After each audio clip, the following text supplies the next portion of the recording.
Buenas tardes para todos y para todas. Hoy vamos a continuar con el desarrollo de nuestras unidades.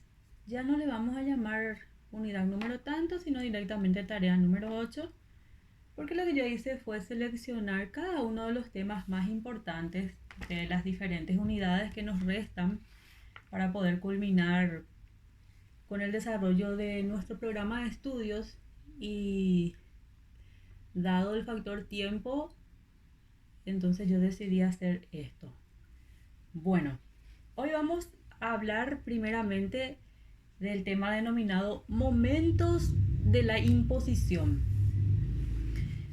Sabemos ya que el impuesto, al afectar la riqueza ya sea en forma inmediata o mediata, o también en forma directa o indirecta, da lugar a una serie de fenómenos y consecuencias que difieren las circunstancias en que tal afectación se produce.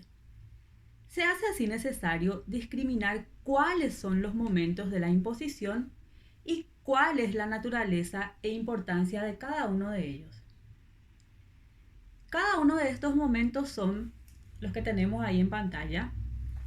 Primero, el primer momento es la percusión, el segundo la traslación o también denominado repercusión. El tercer momento de la imposición es la incidencia y el cuarto y último momento de la imposición es la difusión del impuesto propiamente dicho. Vamos a empezar a hablar de cada uno de los momentos. El primero, momento de la percusión del tributo. Bueno, percusión es el acto formal por el cual el impuesto recae sobre el contribuyente de derecho. O sea, el contribuyente que por designación o expresión legislativa debe pagar el impuesto. Se afirma entonces que un contribuyente es percutido cuando se le obliga por el Estado al pago del impuesto, o dicho en términos más sencillos, cuando recibe el impacto del mandato legal de contribuir con el fisco. Voy a poner un ejemplo así. El contribuyente de derecho sería en una ley, porque ya dijimos ayer que todos los tributos y todos los impuestos deben tener su origen o su fuente en una ley. Entonces, hay una ley orgánica municipal que dice, por ejemplo, que todos los individuos que posean un inmueble, sean dueños de un inmueble, deben pagar impuesto inmobiliario. Entonces, esa persona, ese sujeto de derecho que está expresamente designado por la ley, es el que es denominado contribuyente o sujeto percutido. Vamos a pasar al siguiente momento de la imposición y hablamos del momento de la traslación o repercusión del impuesto. Se entiende por traslación o repercusión del impuesto a la transferencia económica que el contribuyente hace del impuesto. Por ejemplo, un impuesto sobre los salarios conduce a que el sujeto percutido haga o trate que aquel que le vende los artículos que necesita para su consumo baje los precios, a fin de mantener el equilibrio entre sus ingresos y sus egresos. O bien, que la persona que le abona el salario le aumente el sueldo buscando siempre obtener igual finalidad. En ambos casos, el sujeto percutido, hablamos ya del sujeto percutido en el primer momento. Si no entendieron, rebobinen el vídeo y escuchen otra vez qué es el sujeto percutido. Bueno, en ambos casos, el sujeto percutido hace traslación del impuesto hacia otras personas que pasan a ser los contribuyentes de hecho, o sea, los sujetos incididos realmente por el impuesto. O sea, ¿qué es lo que pasa acá? El ejemplo más ordinario de la traslación impositiva es el impuesto al valor agregado. Cuando nosotros nos vamos a ciertos locales y pagamos IVA incluido, en realidad la persona que tiene que pagar, o la persona que está percutida, el que es el sujeto de derecho obligado al pago del impuesto, es la que finalmente se va a ir a pagar mediante una declaración jurada mensualmente ese IVA. Pero ¿qué pasa? Cuando nosotros nos vamos y compramos mercadería, a nosotros ya nos cobran el IVA incluido. Si una mercadería cuesta 150.000, se desglosa el 10%, dependiendo de qué es lo que estamos comprando. A veces se paga 5%, dependiendo del producto, ¿verdad? Y ahí nosotros ya estamos pagando. Entonces, en ese caso se hace una traslación o repercusión de la imposición. Bueno, hablamos después del momento de la incidencia. Y la incidencia inicia el sacrificio o la carga efectiva que soporta el contribuyente definitivo. Se verifica por vía directa cuando el contribuyente percutido es al mismo tiempo el incidido, o se verifica también por vía indirecta cuando, por la repercusión o traslación del impuesto, este recae en definitiva sobre otra persona que de hecho sufre el sacrificio tributario y es el verdadero contribuyente incidido. Y por último tenemos el momento de la difusión del impuesto. En este momento el impuesto se expande a todas las capas sociales. De ahí entonces la necesidad de ajustar el mismo a la capacidad contributiva, no solo de quien ha de sufrir el impacto fiscal en primer término, sino también de los ulteriores destinatarios de sus efectos. Bueno, eso en cuanto a los momentos de la imposición. Hablamos acá también de capacidad tributaria, capacidad contributiva, ya habíamos dado también en otra unidad, la tarea 5, la tarea 6. Ustedes pueden otra vez mirar si se olvidaron, hacer un repaso para entender mejor el concepto de esas figuras que estábamos estudiando. Bueno, pasamos ahora a la clasificación de los impuestos. Bueno, la clasificación de los impuestos tiene un papel muy importante en la determinación de un sistema impositivo o tributario. Existen varios criterios de clasificación en los que se trata de destacar sus elementos esenciales, sus principales manifestaciones y los efectos que la imposición produce en la economía nacional y entre otros aspectos de ella. Tenemos así que las principales clasificaciones que vamos a estudiar aquí son las que están ahí en pantalla. Vamos a hablar de los impuestos directos, de los impuestos indirectos, de los reales, de los personales, de los impuestos ordinarios, extraordinarios, de los impuestos únicos múltiples y también de los impuestos interiores y los impuestos exteriores. Bueno, ahora vamos a hablar de manera concreta de cada uno de ellos. ¿Cuándo un impuesto es directo? El impuesto se dice que es directo cuando exclusivamente grava al contribuyente de derecho y el impacto o percusión termina en el contribuyente de iure o de derecho. Iure dije en latín, que significa derecho. ¿Cuándo el impuesto es indirecto? El impuesto es indirecto cuando por medio de la traslación el contribuyente transfiere la carga a otra persona que es el sujeto incidido. Pasamos ahora a la siguiente clasificación. Impuestos reales. En los impuestos reales, el Estado no se detiene a considerar la situación especial o individual del contribuyente, sino simplemente constata la renta o riqueza de los individuos. Renta o riqueza de los individuos es lo único que le importa acá al Estado. Impuestos personales. En este tipo de impuestos, sin embargo, el Estado entra a considerar la situación especial de cada contribuyente con relación a ciertos factores que pueden modificar su verdadera capacidad económica. Tenemos luego los impuestos ordinarios y los impuestos extraordinarios. Vamos a hablar de manera conjunta de cada una de ellas.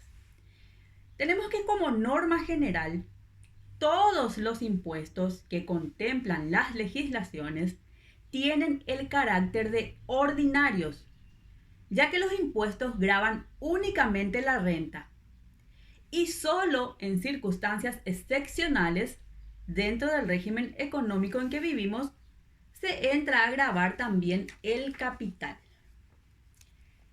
La verdadera naturaleza de un impuesto ordinario o extraordinario solo puede ser determinada si se aprecia qué parte de la riqueza privada resulta afectada por ellos. Si la riqueza afectada es la renta, entonces el impuesto será ordinario. Sin embargo, si afecta el capital, el impuesto será extraordinario. Eso es lo que se tiene que saber en este punto. Luego tenemos a los impuestos únicos y a los impuestos múltiples. Esta clasificación es meramente doctrinaria, dado que el impuesto único no tiene manifestaciones dentro del régimen impositivo de ningún país. Ella está vinculada a ciertas concepciones económicas o financieras que se han formulado y también porque tiene relación con una posibilidad de evolución de los regímenes impositivos. Bueno, ¿cuándo un impuesto es único? Impuesto único es el que sustituirá a todos los impuestos que pudieran aplicarse en un sistema impositivo para refundirlos en uno solo que se aplicará sobre la totalidad de la renta de una economía. ¿Cuándo un impuesto es múltiple? Y los impuestos son múltiples cuando los diversos gravámenes que pesan sobre distintas manifestaciones de la capacidad contributiva hace que el Estado diversifique su categoría o su carga tributaria, pero que en el último término tienden a gravar una sola fuente imponible, que es la renta de una economía. Hablamos finalmente, para cerrar el tema de la clasificación de los impuestos, pasamos a hacer referencia a los impuestos interiores y a los exteriores. Los impuestos llamados exteriores también son conocidos como impuestos del comercio exterior y son aquellos que se establecen con ocasión del tráfico internacional de mercaderías. Y los impuestos interiores son los que gravan las rentas o manifestaciones de riquezas de las economías privadas residentes o domiciliadas en un país, o rentas cuyas fuentes están dentro del país o que proveniendo del extranjero son percibidas por personas que están domiciliadas o que tienen su residencia en el país de la imposición. Los impuestos exteriores se establecen con relación a la importación, a la exportación o al tránsito de mercaderías y están representados por los impuestos aduaneros que se aplican en cada punto de los legalmente habilitados para efectuar este tráfico. siendo los impuestos sobre la importación, exportación o tránsito de mercaderías los únicos impuestos exteriores. Podría decirse también que interiores son todos los demás impuestos con exclusión de estos que acabamos de mencionar. Bueno, hasta ahí el tema de la clasificación de los impuestos y vamos a hablar ahora de las tasas, no sin antes hacer una precisión con respecto a los llamados ingresos ordinarios de derecho público. Ya estudiamos también de ellos, de estos tipos de ingresos. Y ellos se dividen principalmente en dos grupos. Se dividen en las tasas, que es el tema que vamos a abordar ahora, y se dividen en un segundo grupo que son los impuestos. Bueno, ustedes ya tienen que tener así bien fijada la diferencia entre tasas e impuestos. Ayer les pregunté a algunas personas y muchos me respondieron súper bien y otros no. Entonces ayer perdoné eso porque estábamos en un examen parcial y todavía podíamos equivocarnos, pero esta vez ya no les voy a perdonar si se equivocan porque no se puede aprobar la materia con una nota alta, por lo menos, si no se sabe la diferencia entre impuestos y tasas. Y voy a volver a decir aquí cuál es esa diferencia. Escuchen bien y estudien bien también esto para el examen y para la vida profesional, porque es muy importante que sepan esta diferencia. Ahí va. El fundamento de distinción entre estas dos clases de ingresos descansa en el hecho de que cuando el Estado cobra una tasa, proporciona por su parte un servicio individual y personal al que la paga. Mientras que cuando se cobra un impuesto, no se considera la idea de que se lo percibe en retribución directa e inmediata de un servicio que presta. O sea, no existe el concepto de equivalencia más o menos proporcionada entre el impuesto y un servicio que recibe en ese instante el particular del Estado.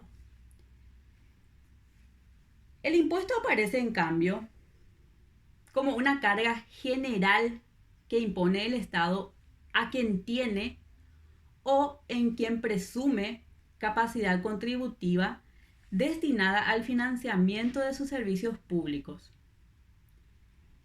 En el caso de las tasas, no aparece tan de manifiesto como en el impuesto, dado que aparentemente estas se cobran solo a quien hace uso de ciertos servicios públicos, pero si bien es cierto que la coerción se presenta más atenuada que en el impuesto, ella es igualmente efectiva, atendida a las circunstancias de que se está en presencia del uso de un servicio público y que en estos el Estado actúa en forma generalmente exclusiva y en actividades a que los particulares no atienden.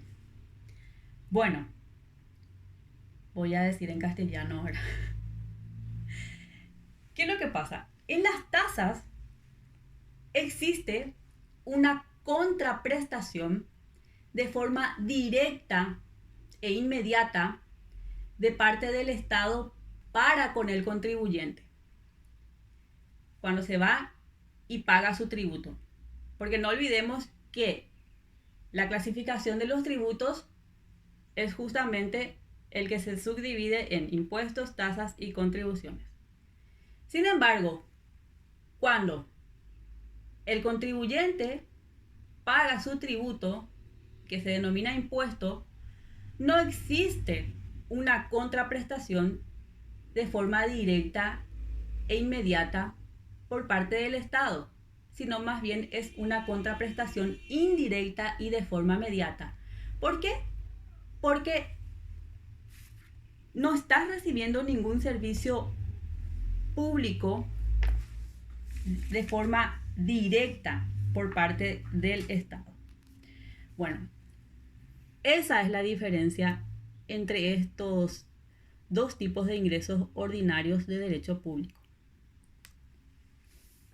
Ahora, ya hablamos también de esto en otras unidades, pero voy a repetir porque ahora vamos a empezar a hablar de los diferentes tipos de tributos. Otra vez, estamos hablando ahora de las tasas, ya hablamos de los impuestos, después vamos a hablar de la subclasificación de los impuestos.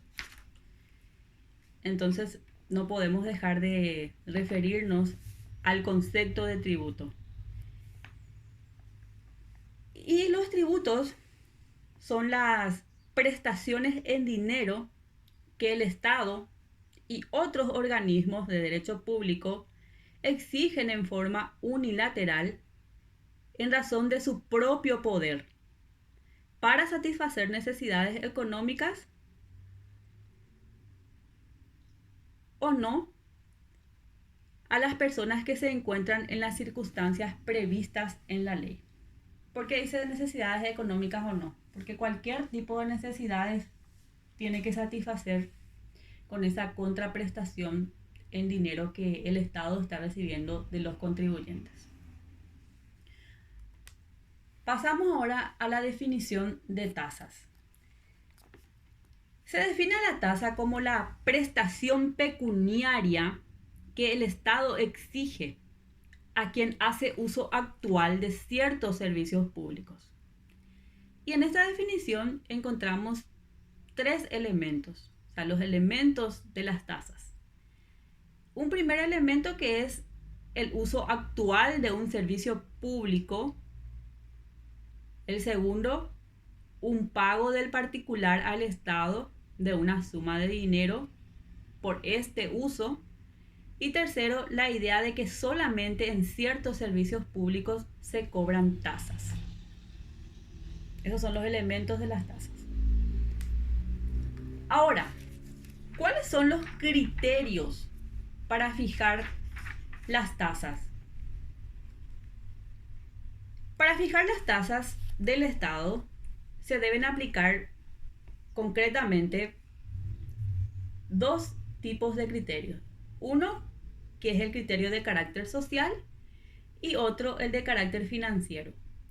Cuando hablamos del criterio de carácter social, hacemos referencia a que el servicio público debe estar al alcance del que lo necesite.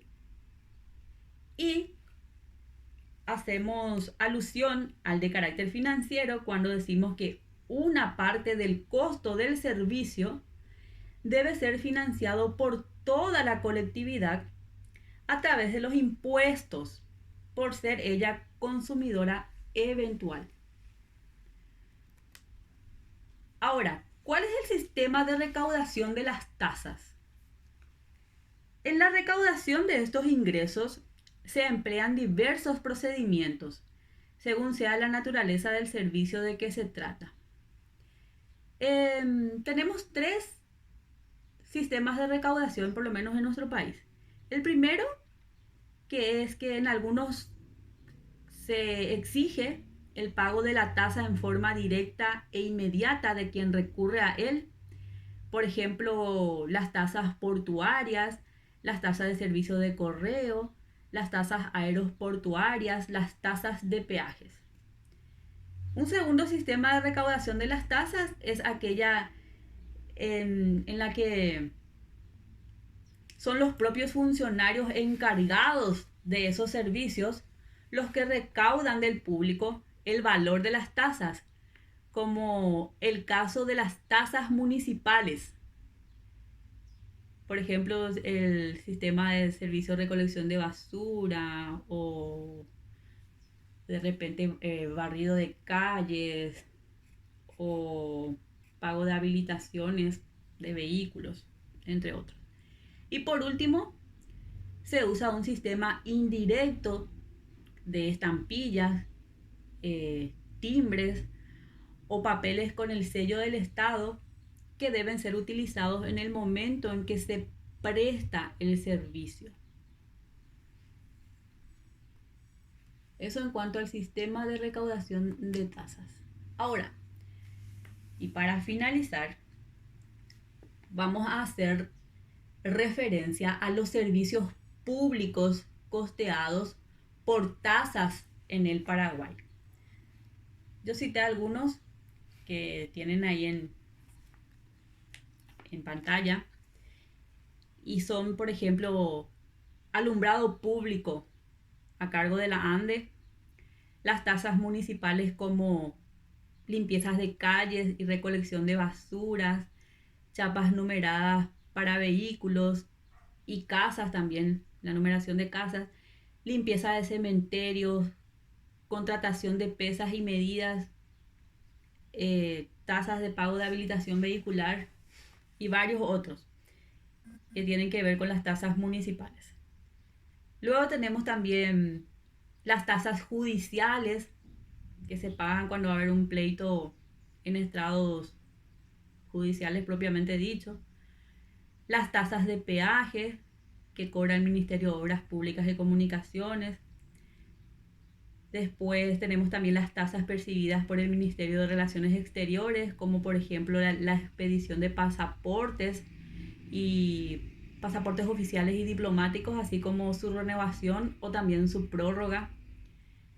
Tenemos también la tasa por expedición de diplomas, que es el encargado de recaudar ese tipo de tasas del Ministerio de Educación. Tenemos la tasa por servicio de alcantarillado, que se encarga de recaudar el ente denominado STAC. Tenemos también las tasas percibidas por el registro civil, las tasas por transporte por carreteras, que también está a cargo del órgano recaudador Ministerio de Obras Públicas y Comunicaciones, las tasas percibidas por el Ministerio de Salud Pública. Tenemos también las tasas percibidas por el Ministerio de Agricultura y Ganadería, como por ejemplo en la que tienen que ver con el control de higiene, técnicos y biológicos, habilitación de registro de pesca, entre otros. Y también tenemos los servicios portuarios a cargo de la Administración de Puertos. Bueno, hasta aquí vamos a hablar del tema de las tasas, por lo menos por hoy. Y mañana vamos a hablar del principio de la proporcionalidad y el de la progresividad en materia impositiva, entre otros temas.